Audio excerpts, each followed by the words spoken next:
50 million rand. That's the figure a senior corruption investigator says he was ordered to chase with nothing in the docket to justify it. Today, Mantsha Robert Raphesu, senior investigator at IDAC, sits before the commission and describes what he says happened inside his own directorate. He testifies that he pushed back in writing. I was suggesting that we stall, the reason being that his affidavits are not drafted properly. He says the answer came back as an instruction. Draft the Section 28 subpoenas now on the General's ID number to every bank so they could be signed before she left the office. And when he walked into that meeting, I didn't even get a chance to speak. Then it gets darker. An affidavit surfaces, dated the 6th of January, stamped, commissioned by Chief Perumal. Raphesu tells the commission, "I don't know this affidavit and I've never seen it until it was presented here." A commissioner puts it to him plainly. That can only mean that somebody swapped the affidavit that you commissioned. His answer? That is correct. Nobody has been convicted. This is sworn testimony before a commission, but the man who raised the alarm is the man who got charged. Like, subscribe, hit the bell. Let's go inside. That is correct. And you'll note that even in terms of detail, it's almost as thin as the A1. That is correct. Can you explain why this is in particular? Because the team went to Cape Town to obtain further particulars, and I would assume to get more information so that you bolster up the A1 that's in the dockets. That is correct, Chair. But the purpose of the exercise was not for us to tell him what to tell us. We wanted to get from him what he's going to give us. So basically, he gave us the same thing that was in the A1. And in consultation, did you bring that to his attention that you're not telling us anything new? Yeah, if it was in a normal way, I was going to tell him that you're not giving us fuck all. But the problem now is he's an honorable member. So I couldn't have. But just to tell the truth, we went there for nothing. Sentence of paragraph 38, starting during the meeting, your statement. There you say that during that meeting, Mr. Adams showed messages said to concern the PKTT, in brackets attributed to Lieutenant General Mkhwanazi and forwarded to Mr. Adams via Minister Mchunu or Mr. Cedric Ngabinde, close brackets. What was the nature of these messages? Were they SMSs, WhatsApp chats, or what? And what did the messages say? Chair, the messages were on WhatsApp. So while he was showing me the phone, he was explaining that these messages are saying this. But when I looked at the phone, I read, but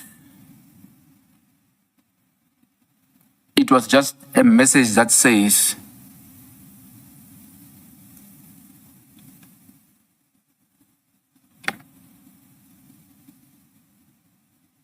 I don't know how to, like, it was just, he just flashed it to me too.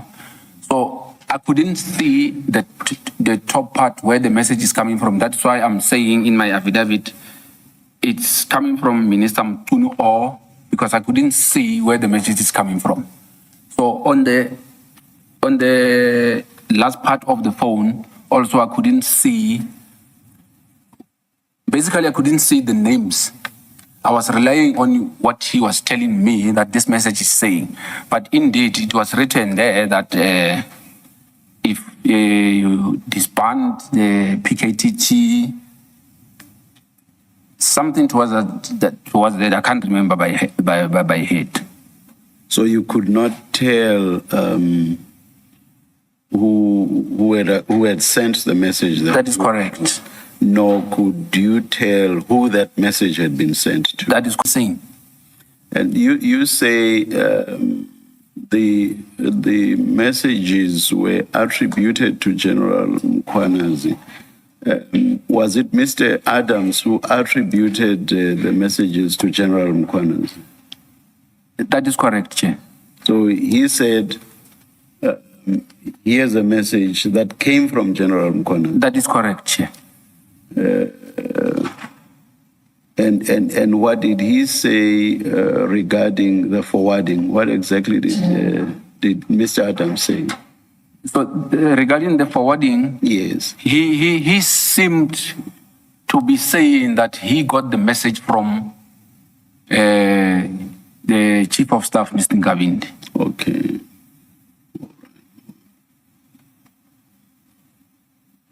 Okay, all right, thank you. And then who was typing the affidavits? Chief Perumal was doing the typing. Was doing the typing. And how did you end up being the one commissioning the affidavits? Was there a discussion about that? There was no discussion about that, but as a lead investigator on the matter, I just assumed that it's me who was supposed to commission the affidavit. And there was no objection from the other two? There was no objection. Where was your stamp? Why did you not stamp this affidavit? I don't carry stamps, Commissioner. And the three of you, did none of you have stamps with them? No, we didn't have the stamp, Commissioner. And nobody even raised that as an issue? No, it's not an issue. Who has the stamp? You know, the three of us here. No, it was never mentioned. We would say, do you have a green pen? And Chair would have a green pen, and that's how we would deal with it. No. There was curious no to understand, how did that process unfold of you ending up commissioning the affidavit? You see, he has a green pen with him. So when we need a green pen, we will confer and say who has a green pen because we want to mark something. But I'm interested to know the process that led to you commissioning the affidavits. And what did you do with them afterwards? Did you give them to Chief Perumal, the affidavits? The process of commissioning, I'm just gonna put it from the knowledge that I know. Mr. Perumal is not a person that will want to put his signature or name in any document. From what I know is, even if you write in your affidavit and you mention him, he is going to fight with you. He doesn't want to be put on any affidavit. He doesn't want to be named at anything. But operationally, he leads everything. So I just assumed that because I'm the lead on this, I have to commission. After you commissioned this affidavit, yes. What did you do with them? I provided the affidavits to him. Yeah. Can you, in sum, just explain what your concern is there? So my concern is, on the day in question, there were only 4 supplementary affidavits that were obtained. And if that purported A1 is indicated that was obtained on that day, on the 6th, it was not obtained in my presence. So I'm basically also indicating that if there is a possibility that it was obtained on that day, well, I can't dispute that, but it was obtained not in my presence. I also indicate that the information that Mr. Fadiel Adams provided to us on that day, he never said anything about what was contained in that A1. And it could not be that it was obtained on that day because that information was not readily available at that time. And just for completeness, if you can go to file 9 at page 3483.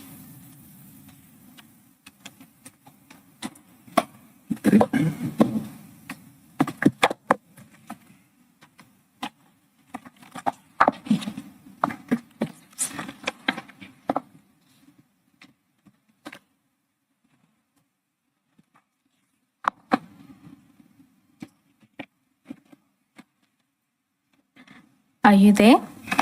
I'm there, Commissioners. Is that the affidavit, at least one of the affidavits that were concerning to you?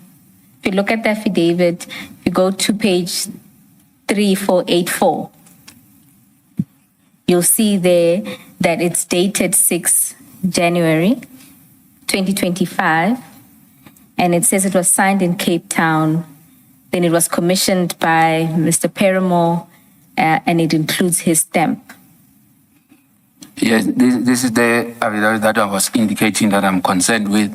And just to put it clear, I don't know this affidavit, and I've never seen it until it was presented here. It's in there. That is correct, Commissioner. Okay. The question I asked you earlier about what you put in the dockets, the affidavits that you commissioned, if they were not in the dockets when the dockets were shared with the accused, that can only mean that somebody swapped the affidavits that you commissioned for the affidavit that Advocate Poe is showing you now. That is correct, Chair. Not only swapping, it can also be that the others were hidden so that they cannot be. So it can either be.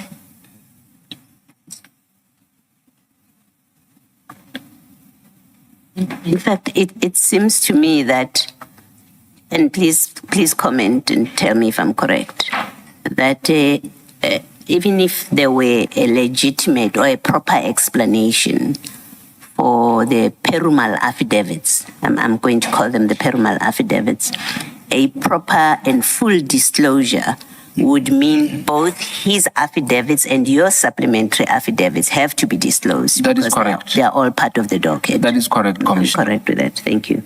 Even if, or let me just put it like this, because there was already an A1, the reason for us to go there was to obtain a supplementary. Even if there was a statement that was supposed to be obtained by Mr. Perumal that day, it was supposed to be marked as supplementary also because it's supplementing something. It cannot be that it's just an A1 without any mention of supplementary or what. I'm there, Chair.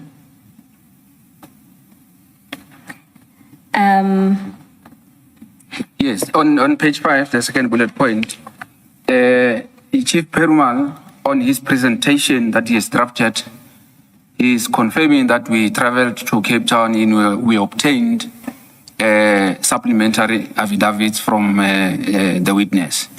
And from this, he's only talking about the supplementaries. He's not talking about any other affidavits that he has obtained. That is an official presentation that he has prepared. Can I also elaborate on? Yes, Commissioners, the witness also wanted to complete the point related to the section 27 that he saw, and that this presentation corroborates that. If we can go to slide 2 or page 2, and then you can explain from there. I think you should go to page 3, the top. No, page 2. So because it outlines all of. Oh yes, yeah. The background of the matter is explained. It's explaining the gist of the matter about what was on the section 27. So what I want to point out is on point number 4, which is at page 3. But perhaps all of them help you. All right. If you recall all of the aspects you said you saw. Yes, but from number 1, 2, 3, and 4, which the first one is talking about the Lushaba matter, the second one is talking about the forklift matter, the third one is talking about the promotions and vettings, then the fourth is talking about the PKTT, And it explains now what I was explaining that I saw on the 27th. So that information that I was relating, Chief Perumal now is putting it in his presentation, which is at point number 4. 22 January 2025. That is correct, Chair. General Lushaba's bank records. Mr. Raphesu, can you just explain briefly what happened in this regard, the instruction and how it came about? What has actually happened is Advocate Ramsamy came to my office with a piece of paper indicating that the head of the office, Advocate Johnson, wanted me to draft a Section 28 subpoena. So I had a conversation with Advocate Ramsamy to say, but this we can't do because we don't have anything in the docket that talks to that. And I was raising my concern to say, if we do this, I'm not going to be able to explain tomorrow why I subpoenaed these documents. So I must say I was very harsh. Was it the first time you heard about this 50 million rand need to get a subpoena or a matter relating to this? At that point, it was the first time I was hearing it. So I was a bit harsh on her to say, no, I can't do, like, I even used those words that we use yeah. So, but eventually, she said that she's going to take my message back to the head of the office to say, so she wanted me to put it in a nicer way. So I did send a WhatsApp to say, can we at least stall or maybe wait until we get further information before we move on this? And just so that we can, let's go. After you sent the message to Ms. Ramsamy, what happened? Did she get back to you about? She did get back to me, but she indicated that the ID did not take kind of me questioning her. So we were summoned now to Advocate Johnson's office, where now he now instructed me to draft the Section 28, and that's now when she explained that she got information about the 50 million, the slush funds and other things. So she also instructed me that I must do those 28s as in now, because she wants to sign them before she left the office. And did she indicate where this information was coming from and or which docket it was even related to? No, it was not mentioned. And just an earlier thing that you said Ms. Ramsamy came in with a piece of paper. What was on the piece of paper? On the piece of paper, it was just information about General Lushaba, but what I could pick up there, it was the ID number. So I had to do those subpoena on his ID number. Remember, the banks that he's banking with, we will not have, I don't think they will have got them. So the instruction was to use the ID number. The instruction was to use the ID number, and then would you then send to all banks? That is correct. And just lastly on this topic, I know you communicated your issues in the text, but in the meeting, did you convey to Advocate Johnson that the issuing of this subpoena in the circumstances of very little evidence would be problematic? I didn't even get a chance to speak. So I assumed that when Advocate Ramsamy went to her, she said enough. So I didn't even get a chance to speak. I was just told what to do. Did you consider the meeting a consultation, or was it really just to receive the instruction? No, it was just there to give the instructions. Thank you. Then, oh, my page. Just lastly from me on this, and because you were the investigator, I think you were the lead investigator, and you are the one that prepared this summons, maybe to get a comment from you. It's in fact what I want to propose or put to you for your comment, that this summons about the 50 million rand, in the absence of an underlying complaint or allegation properly that was given to you, like the Section 27 referral, in the absence of a complaint properly lodged, this process of a summons is a misuse of the Section 2813 process. That is correct. That is so. That is correct. Thank you. And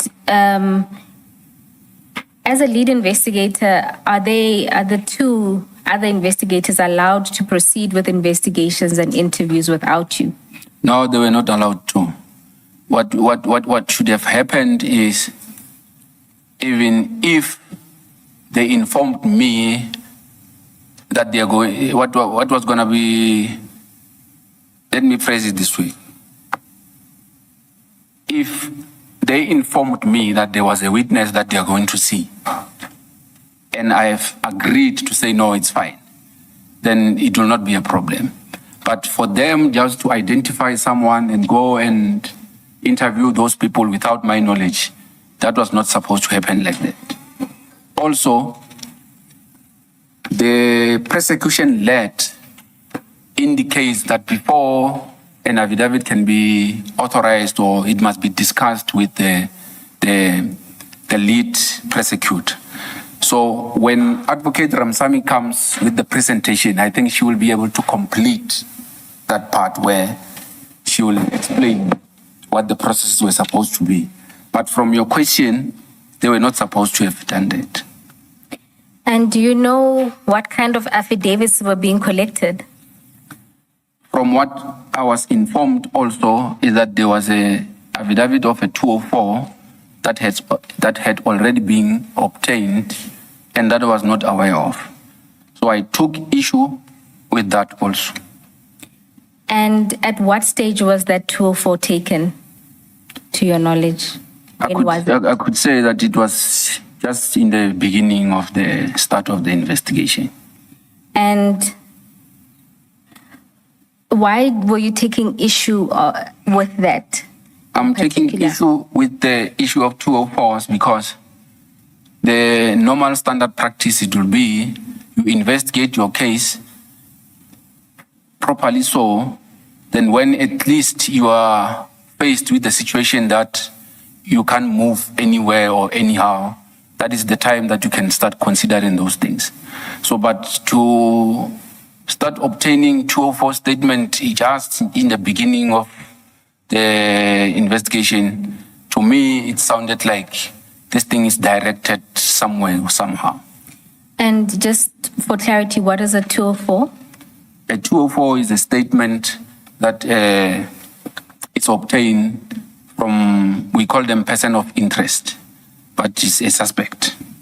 So, correct. Mr. Raphesu, can you explain that what happened when you were looking at the emails that were sent? That is correct. When I was looking at the emails, there is a trail that shows that this email was sent already to Advocate Johnson. By Mr. O'Sullivan. But by Mr. O'Sullivan, yes. Date? At first I thought it's 5 December, but it should be 5th of January. But you say that email trail is somewhere, so it can be provided. No, on the laptop it shows, it's there. During lunch? Yes, Ms. Nube is just trying to see if we can project it quickly, but it does copy the ID and General Sibia on the 5th of January 2025. But we will That is correct. ensure that copies are provided. When Ms. Johnson said to us, as she testified, that she has never had any dealings with Mr. O'Sullivan relating to these matters, the Mukwele matter in particular, I think that's what she was asked. According to those emails, that would not be correct because she would have received an email from him. That I can confirm that there is an email directed to her on the 5th, if I stand to be corrected. Okay. That one I can confirm. Thank you. Then we can move to the disciplinary proceedings again. Can you summarize what happened in this regard? Commissioners, around that time, it was a time when I was questioning or refusing to work on this matter. And the chief was not happy that I was also indicating that they cannot do any of the investigation without informing me. So he took issue with that. So on the 10th of February, I was called to the head's office, Advocate Johnson. So on arrival, I was presented with the correspondence, or let me just call it a letter, that was addressed to me, indicating that disciplinary action has been instituted against me and that I have 7 days to respond to the said letter. I was instructed to hand over everything that was in my possession, meaning I have to hand over all the dockets, documents, everything that was in my possession. I did do so. I handed everything. Then I left the building. All right. On that paragraph, the letter that was sent to you is MRR6, which is at page 43. And just in sum, what were you being accused of? And in relation to what matter?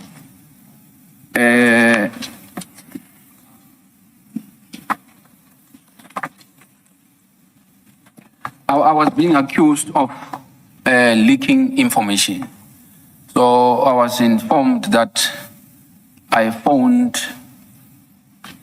at that time I was not provided with the name of the person that I was alleged to have phoned, but it was indicated that I phoned a person of interest. So in essence, the ID was telling you that she received a call from Mr. Ngabinde claiming that you had informed him of an investigation against him. That is correct. And then after this letter that you received, what then happened? You wrote back? I then responded to the allegations indicating, can I be, oh yes. I then responded to the allegation indicating and denying that I leaked information to Mr. Ngabinde, and I also put a version of what had actually transpired prior to this incident happening. Just to cut it short, on my response, I indicated that the person who actually phoned Ngabinde, it was Mr. Perumal, Chief Perumal. And he instructed or maybe spoke to Ngabinde to phone the ID and make those allegations. So in my reply, basically, I'm putting it to her that she should not be looking at me. She should be looking at the people she's working with, which is Mr. Perumal and Mr. Padiachi. Okay. So at the same time, I was also offering myself to say I'm willing to go through the polygraphy test to prove that I didn't make that call. And you were also volunteering your cell data. I also volunteered my cell phone data.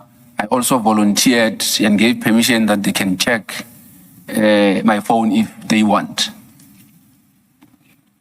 And just so that we cover this basis, assuming that there was some investigation into Mr. Ngabinde, Advocate Johnson accused you of sharing information about an investigation with the suspect or a person of interest in that investigation. That is correct. So they told you that they were not even able to obtain a statement from Mr. Ngabinde? Yes, there's one of the reasons why I requested that he provide an affidavit. I knew that he will not provide because this thing was just concocted. It was just fabricated to look like it's legit. So I requested that he put an affidavit so that he can put, I can't use. You can say it in whatever way. We are multilingual. No, I wanted him to bind himself legally that he's saying that I did that so that he can have consequences. So, but he refused to write the affidavit. And also, I need to indicate that Mr. Mbalo, he's from East London with Mr. Perumal. So the fact that they put him as an IO on this matter, it then meant that obviously Chief Perumal will be guiding the investigation. So it then means that Mr. Perumal will be a referee and a player in this process. So why I'm saying that is he's actually a complainant because he's the one that said Ngabinde must phone. He's also a witness because when the phone was made, he was with the head of the office, Andrea Johnson. He's also a suspect because he is the one that orchestrated this thing. Also, he's now the IO again of the same matter. Okay. Besides coming from the same town or city, were they close?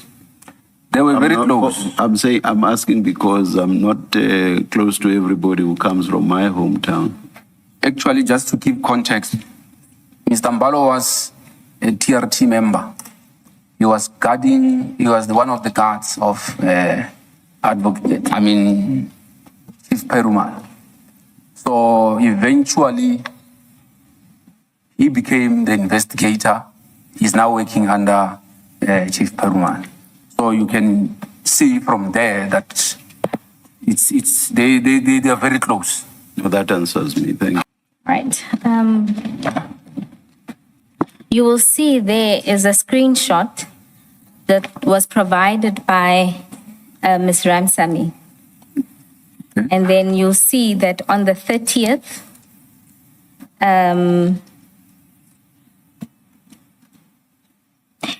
there is a conversation that's happening. The first message is at 13:45. You see that?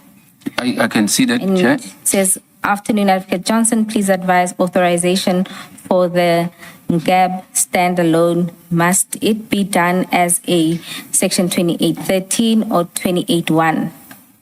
And then there's a response to that, and it says, we'll check. We will need to talk. Something terrible has happened. Whatever you do, don't discuss anything with Ngab, with Mantsha. When you hear what I have to say, your heart will break. break. And that's at 13:55. And then Ms. Ramsamy responds and says, we have been keeping that between Mr. S, myself, and Dylan. And then if you go on to the next message at 14:05, Advocate Johnson responds and says, don't talk to Mr. S either. I have to figure some things out. It's bad. Then there's a response from Ms. Ramsamy, says, I won't. I'm worried now. Now, this seems to be a conversation about an authorization on an investigation related to Mr. Ngabinde. Did you know anything about this investigation? No, I didn't know anything about it. And it seems that Ms. Ramsamy confirms that they've been keeping this between herself, Mr. S, and Dylan. No, I saw that. And just to confirm, who's Mr. S? Mr. S would be Mr. Sissoko. So at this stage, you had no knowledge of an investigation into Mr. Ngabinde, and clearly one of the people involved is saying that this investigation was kept between the three people. Yes. I subsequently decided to lodge a grievance after I have sent numerous emails asking about the progress of this investigation. So since the 7th of February, we are now in October. Nothing is happening. Everyone is quiet. There's no information about the polygraphy. There's nothing. There's no update. So I decided to send emails to say what is happening. None of the response is coming. On the 24th, I decided to file a grievance to say I've been investigated from this day. Still today, no one is saying fuck all about this thing. Oh. Yes, nobody has said anything about the matter. That is correct. And after your grievance was filed, what happened? Was there a response to the grievance? As we're sitting here, there's nothing. I have not heard anything since then. And so then what actually happened is I happened to get information that at some point after the grievance, there was, I don't know whether to say panic or maybe a retaliation or what. So Ngabinde was contacted again to say, hey bro, things have changed now. So I don't know how they managed to persuade him to file an affidavit. So I'm informed there's an affidavit and it was obtained after I lodged the grievance.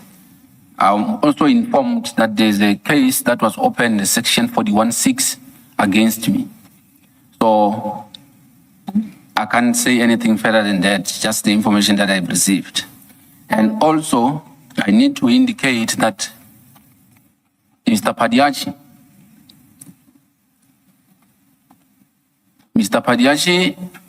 was going around the office telling people that I put his life in danger. And he was accusing me of putting his life in danger because one of the accusations was that I put his name as an investigator. So I'm just putting it. You told Mr. Ngabinde that Mr. Padiachi was the investigator? That is correct.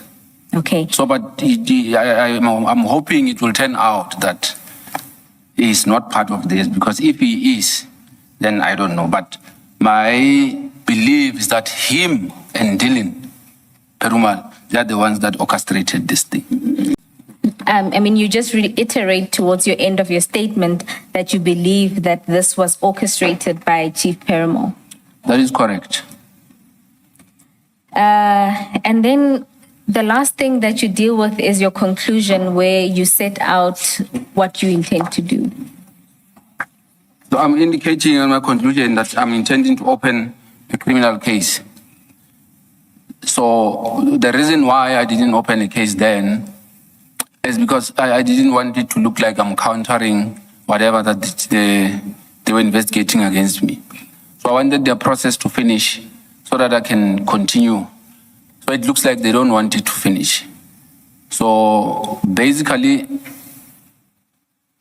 I've been investigated forever and there's no outcome in this. So I'm gonna ask that,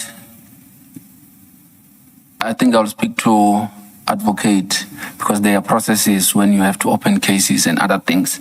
But my intention is to open a criminal case, and I'm hoping that the Commission will also assist by providing investigators to take over that case, because I don't want it to land on wrong hands somewhere. So that's basically what, in short, yes, that's what I'm intending to do.